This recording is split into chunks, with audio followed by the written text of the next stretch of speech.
Os evangélicos cresceram muito, mas o evangelho não cresceu com eles. Com estas palavras do meu querido amigo, pastor, doutor, teólogo, Sérgio Duzilek, ditas a um jornalão brasileiro numa entrevista num momento muito difícil, nós leremos o Santo Evangelho e refletiremos juntos após a vinheta. O Evangelho para este domingo, 11 de fevereiro de 2024, é o de São Marcos, no capítulo 1, do versículo 40 ao versículo 45, que nós leremos em nome do Pai, do Filho e do Espírito Santo. Amém. Um leproso chegou perto de Jesus e de joelhos pediu: se queres, tens o poder de curar-me. Jesus, cheio de compaixão, estendeu a mão, tocou nele e disse: eu quero, fica curado. No mesmo instante, a lepra desapareceu e ele ficou curado. Então Jesus o mandou logo embora, falando com firmeza: não contes nada disso a ninguém. Vai, mostra-te ao sacerdote e oferece, pela tua purificação, o que Moisés ordenou como prova para eles. Ele, o homem recém-curado da lepra, foi e começou a contar e a divulgar muito o fato. Por isso Jesus não podia mais entrar publicamente numa cidade. Ficava fora, em lugares desertos, e de toda parte vinham a procurá-lo. Este é o Evangelho que lemos e que refletiremos logo após a vinheta.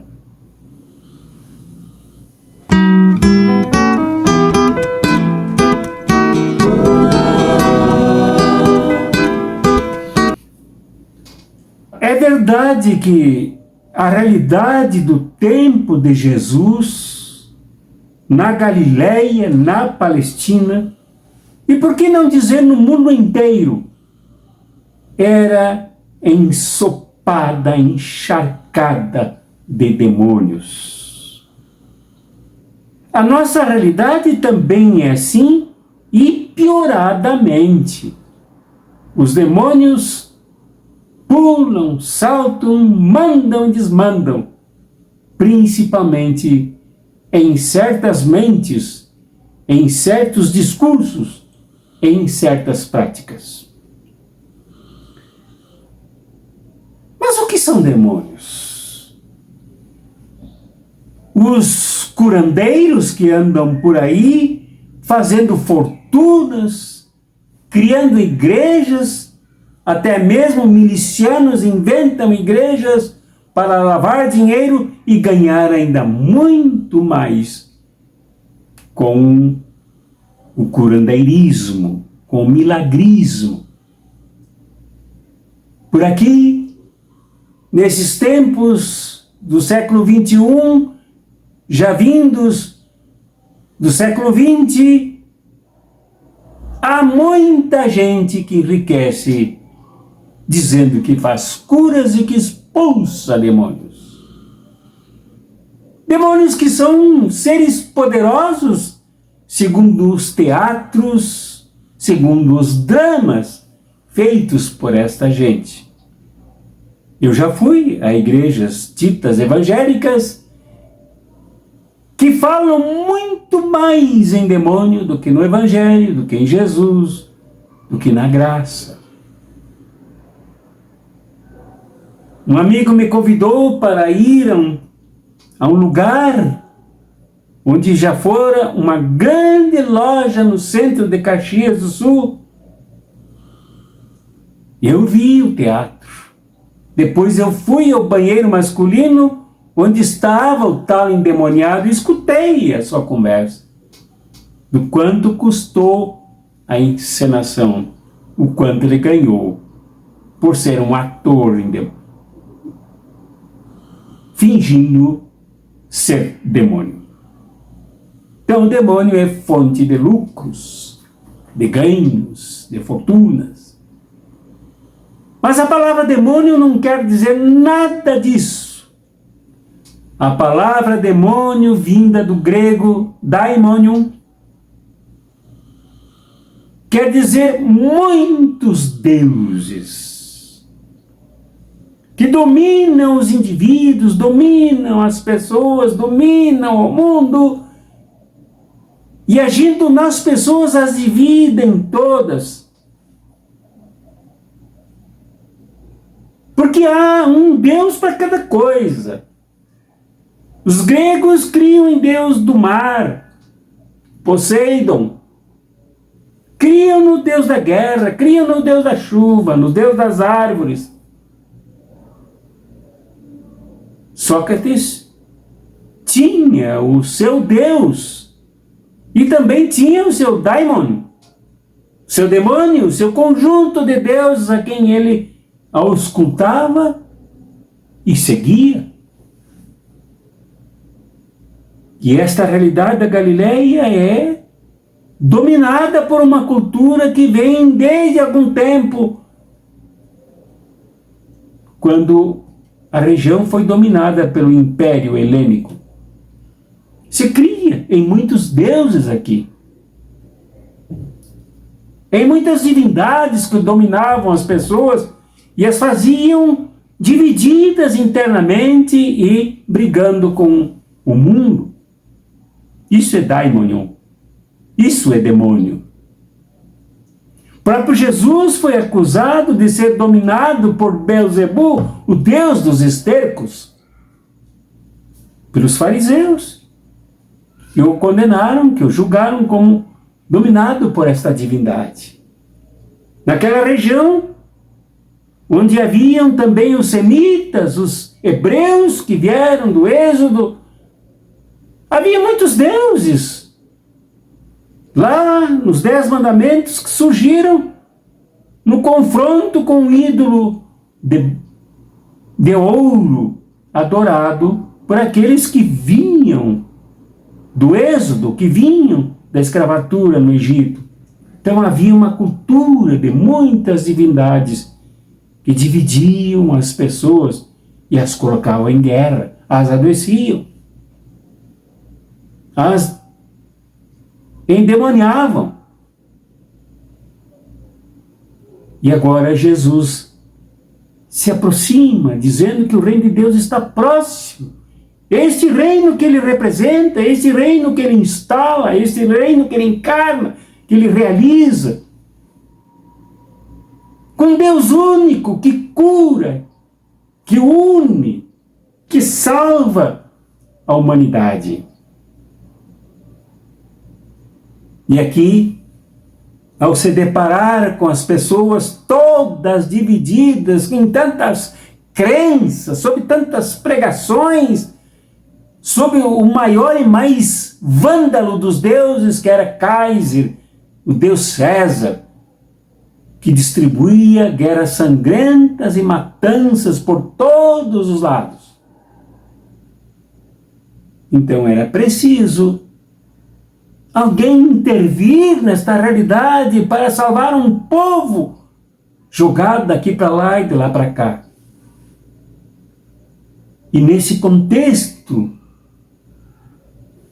de tanta barbaridade, se cria que as doenças eram frutos de castigos divinos, de desobediência até do Deus rancoroso do templo, do javismo. Então aqui, Jesus se depara com este leproso, com este homem dominado pela lepra. E a lepra era o pior dos castigos segundo a lei judaica, muito interpretada, usada contra os pobres e excluídos por parte dos fariseus e do rabinato do culto no templo de Salomão.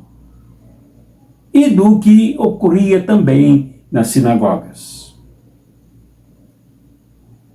O homem se encontra leproso. Cria o seu meio, cria a sua circunstância, que era dominado por um Deus que o castigava, o Deus que gerava lepra. E por ser castigado, ele era colocado na periferia das periferias, distantes do convívio das pessoas, até seguindo uma lei levítica, no capítulo 13 de Levítico,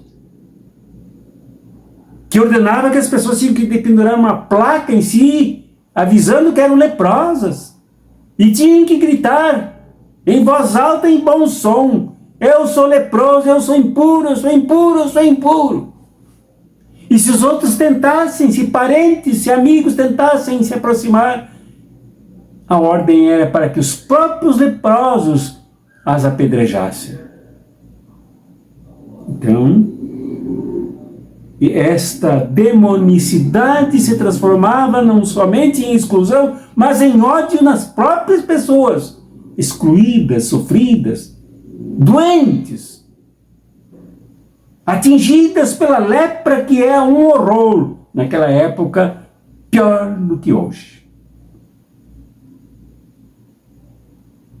Numa realidade dominada pelos demônios, segundo a crença geral, Jesus se aproxima, ou melhor, ele aceita a aproximação do homem que toma a iniciativa de chegar próximo a Jesus e dizer a Jesus: tu podes me curar. Se tu quiseres, tu podes me curar. Teve a coragem de romper, de sair do isolamento, sair de debaixo do buraco, do abismo, onde vivia com tantos outros leprosos, para ir ao encontro de Jesus. Isto era impressionante neste homem, que rompia com a demonicidade que o dominava. Quando ouviu de Jesus: eu quero, fica curado. Por que isto?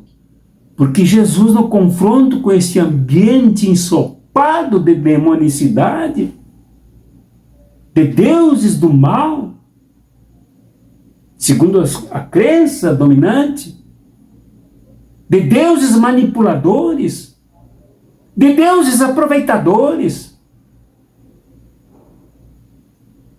de deuses absolutamente violentos, como era o caso de César e suas legiões militares ocupantes da Palestina. Como se fosse hoje, com Netanyahu destruindo 28 mil, 30 mil vidas na Palestina, simplesmente por egoísmo, por ódio. O Deus do ódio agindo. Mas Jesus disse: eu quero, fica curado. E curou o homem. E essa cura tem dois significados aqui. Um é a cura que o reino de Deus traz. O reino de Deus é saúde, o reino de Deus é vida. Como gosta de dizer João, vida e vida abundante, vida plena. Como reivindicou Jesus ao partilhar pães e peixes, vida, vida sem fome, sem miséria, sem exclusão, sem injustiça e sem doença. Jesus vem trazendo um reino concreto que age no confronto com sofrimentos, dores e exclusões. Por isso Jesus cura. Não usa religião nenhuma para curar. Nenhuma instituição, sinagoga, templo, ritual, para ganhar com isso. Porque o reino é graça e se realiza gratuitamente em forma de saúde. A doença é o anti-reino. A doença é anti-vida do reino. É anti-felicidade, anti-bem-aventurança. É preciso a cura. A cura é típica do reino que Jesus traz. Para agora, para cá e aqui. É ali que se realiza o reino. E se realiza curando. A palavra cura é a mesma para a salvação. A salvação é concreta. Soter, cura. Salvação é a mesma coisa. E aí vem o segundo aspecto da cura. É a cura moral. É o desdobramento social. Vai até, como diz a lei de Moisés, vai até o sacerdote e mostra para ele que foste curado. Isto é, para esse que forem rejeitado até aqui, excluído, banido da sociedade, um morto vivo, à espera do fim definitivo, agora se revigora e é aconselhado por Jesus a encontrar com aquele que realiza um rito morno, frio e sem vida. Vai e mostra para ele, tá aqui, mostra a prova para ele, pega dele um certificado de saúde. Isto tem um significado da denúncia, da causa, do problema, que é também esse legalismo, esta lei pesada judaica do tempo de Jesus, que exclui, que empobrece as almas, que embota a vida das pessoas, que ignora o seu sofrimento. É um protesto, é uma denúncia, mas também é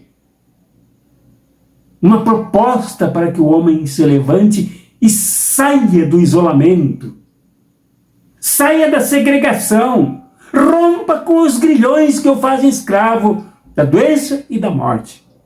E vá ao encontro do que nesse momento era a referência, porque o templo, a sinagoga eram lugares que integravam as pessoas, que juntavam as pessoas, que davam segurança para as pessoas, que davam identidade para as pessoas. Vá ao encontro do valor social. A cura é isso também. Não é somente individual, não é somente pessoal, não é somente orgânica, não é recomposição apenas de um corpo criado à imagem e semelhança de Deus, mas é integração social. Claro, aqui é preciso notar uma outra coisa como consequência da cura. E o nosso irmão evangelista Marcos se empenha em escrever sobre isto, em chamar a atenção da sua comunidade e nossa sobre isso. Que não basta ir ao sacerdote. Como eu disse há pouco, desta religiosidade moribunda. É preciso anunciar.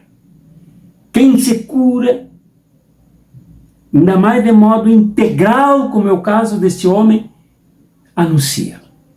Mesmo que Jesus tenha dito firmemente para ele, olha, não fala isso para ninguém, foi o que ele mais fez, não dá para segurar. E se tornou um anunciador, um agitador em favor de Jesus. Foi contar para todo mundo, foi chamar todo mundo, foi apontar o caminho da saúde, o caminho da integração, o caminho da libertação, o caminho da emancipação da dignidade das pessoas. Não é uma coisa somente para ele. Não é uma coisa para integrá-lo nos negócios, no trabalho, na produção explorada, mas para se fazer gente que tem agora o que dizer, tem o que anunciar, tem um projeto com o qual se envolver, com o qual se comprometer, em torno do qual viver com entusiasmo. Marcos nos mostra isso no seu evangelho. A saúde é a pessoa ter um projeto de vida, é abraçar um projeto que anime. Independente da idade, independente das condições de saúde, imprimir saúde ali onde a doença insiste em se instalar e dominar. Projeto de fé, projeto do reino, arranca a gente deste ambiente doente e adoecedor dos outros. Foi o que experimentou este homem, o leproso. E finalmente, como eu não pude fazer a reflexão do Evangelho domingo passado, por problemas de saúde também,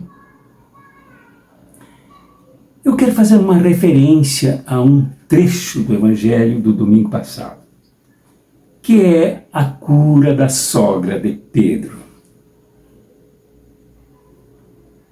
Assim como Jesus afrontou como profeta o estabelecimento estático, o status quo religioso, ao mandar o homem mostrar vida para o sacerdote, Jesus aqui, conforme o Evangelho do domingo passado, enfrentou problemas dentro da sinagoga, quando enfrentou um de pensamento, um de espírito imundo que ali estava, que era parte da estrutura da sinagoga.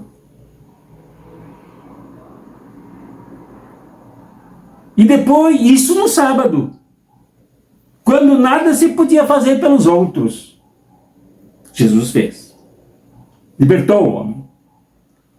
E nesse mesmo sábado ele saiu da sinagoga com Tiago e João e foram para a casa de Pedro. Na casa de Pedro tudo indica que havia uma pequena comunidade. Eu contei lá nessa comunidade, pelo menos 8 pessoas se envolviam, provavelmente mais. Lá havia também a doença, a febre, que desarmonizava toda a comunidade de Pedro, sua família, ele mesmo, sua esposa, a sua sogra experimentava uma febre em alto grau. O que Jesus fez? Chegou, não foi contar piada, não foi comer peixe, estava na casa de um pescador, todos ali eram pescadores, ele mesmo era um dos pescadores, não foi se divertir, ele logo se envolveu com a mulher doente, subiu para o quarto, coisa não admissível para um homem subir ao quarto de uma mulher. Ele subiu ao quarto, sentou-se ao lado da mãe, da esposa de Pedro, conversou com ela, estendeu-lhe as mãos, cuidou dela, curou-a e libertou-a da febre. Da mesma forma que as outras doenças graves, não tanto quanto a lepra, que era condenada, era sinal de demonicidade, de desobediência, de pecado em alto nível. Tanto que as pessoas eram condenadas a morrer. A febre era tida como também coisa de demônio. Até porque ela não era explicada na época, porque afinal a febre, quando se instala, hoje nós sabemos que é problema de infecção e tal, num órgão, pode ser uma infecção generalizada ou localizada que desparrama, o aumento da temperatura por todos nós, por todo o organismo. Mas na época se pensava que aquilo que lateja, aquilo que incendeia a pessoa, aquilo que esquenta a pessoa, era uma coisa estranha fora da pessoa. Lá estava a sogra de Pedro tomada por essa inexplicação, por esse inexplicável aumento de temperatura. Lá vai Jesus cuidar da sogra de Pedro. Alguns comentaristas se arvoram, comentaristas exegéticos, comentaristas estudiosos, pesquisadores, se arvoram a dizer que, inclusive, muito provavelmente, a sogra de Pedro tivesse resistências com a ideia de que o genro e também o irmão dele, André, se dedicassem agora a seguir Jesus e não mais atendessem a família. Talvez o medo de morrer de fome, do abandono nessa sociedade hostil, violenta. Parece-me uma explicação, tirando aí a possibilidade da ajoelhada, da adivinhação, é uma explicação que faz sentido. O fato é que ela estava doente. E Jesus dá atenção para ela e a cura, conversou com ela. Marcos não costuma entrar em detalhes, mas deixa entender que Jesus conversou com ela e se havia esse problema, realmente Jesus a convenceu a mudar de posição, a ver de outra maneira, a se colocar na direção correta para perceber esse movimento do genro, esse movimento em torno de Jesus, o que aconteceria agora com o reino chegando. O choque com as estruturas, o choque com o mundo, o dinamismo que se instala no mundo com Jesus. Até que a febre passou, a deixou. E aí vem uma coisa maravilhosa. Se o leproso se entusiasmou tanto que ninguém mais o calou, a sogra de Pedro desceu, se misturou a todos e passou a servi-los, a exercer a diaconia. E esta palavra não tem nada a ver com servilismo, com a mulher se submetendo aos homens, porque muito provavelmente esta experiência diaconal houvesse nesta comunidade de Pedro, entre todos que serviam.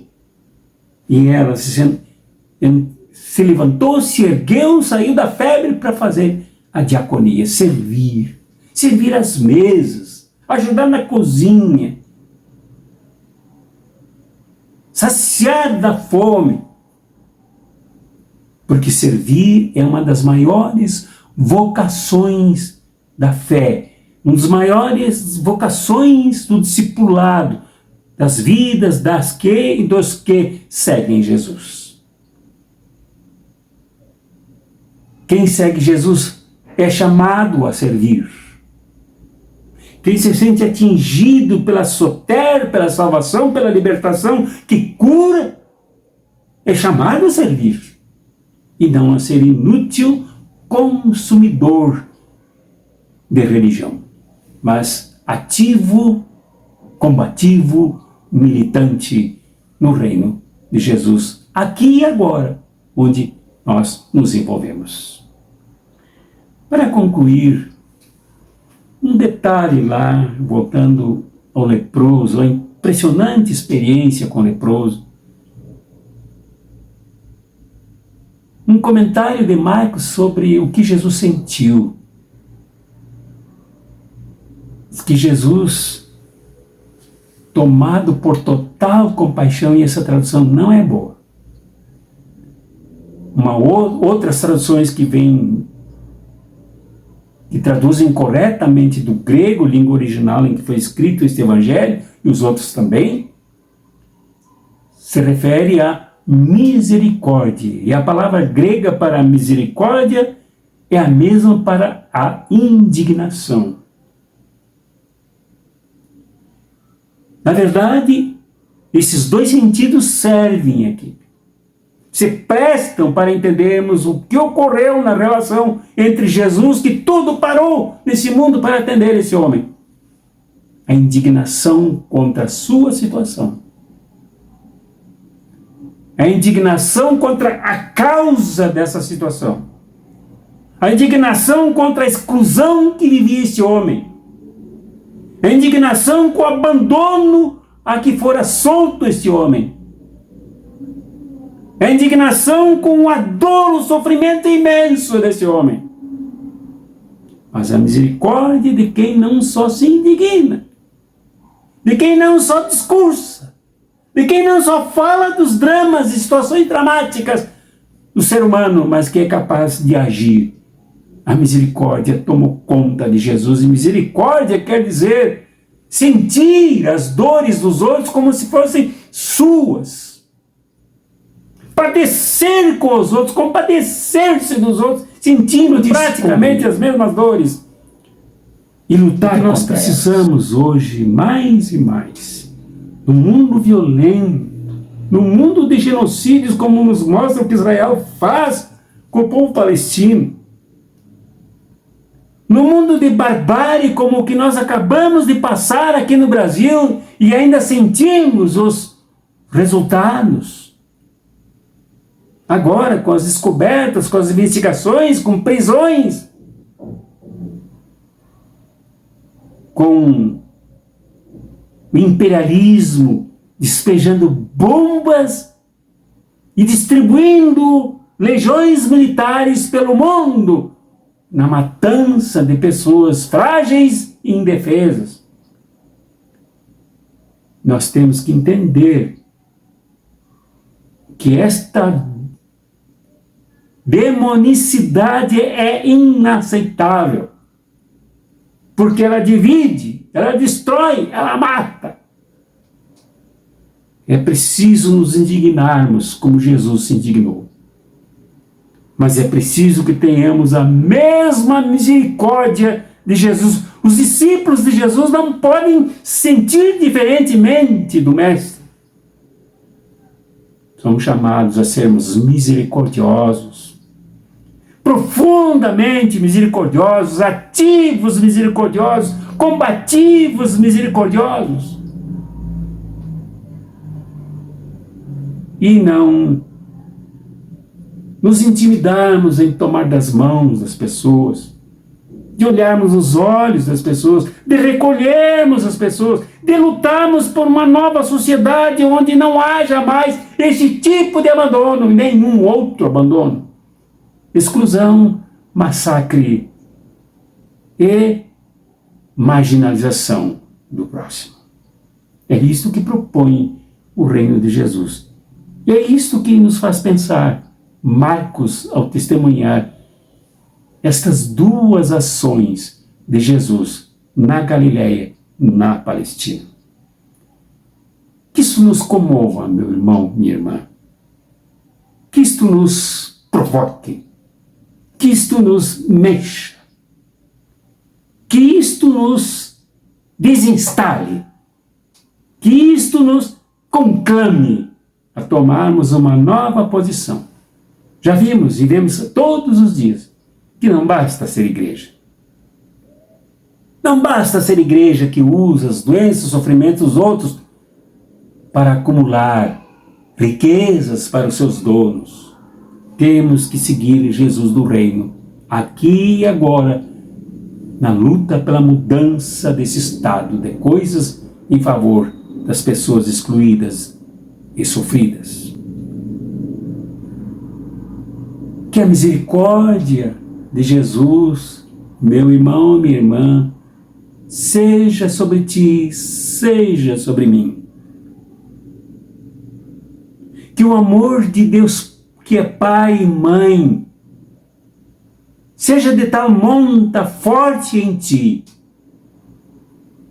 e que a dinamis, o poder, a força revigradora do Espírito Santo, recriadora do Espírito Santo, haja em ti, haja em mim, nos curando de nossas dores, sofrimentos e exclusões. Em nome do Pai, e do Filho, e do Espírito Santo. Amém.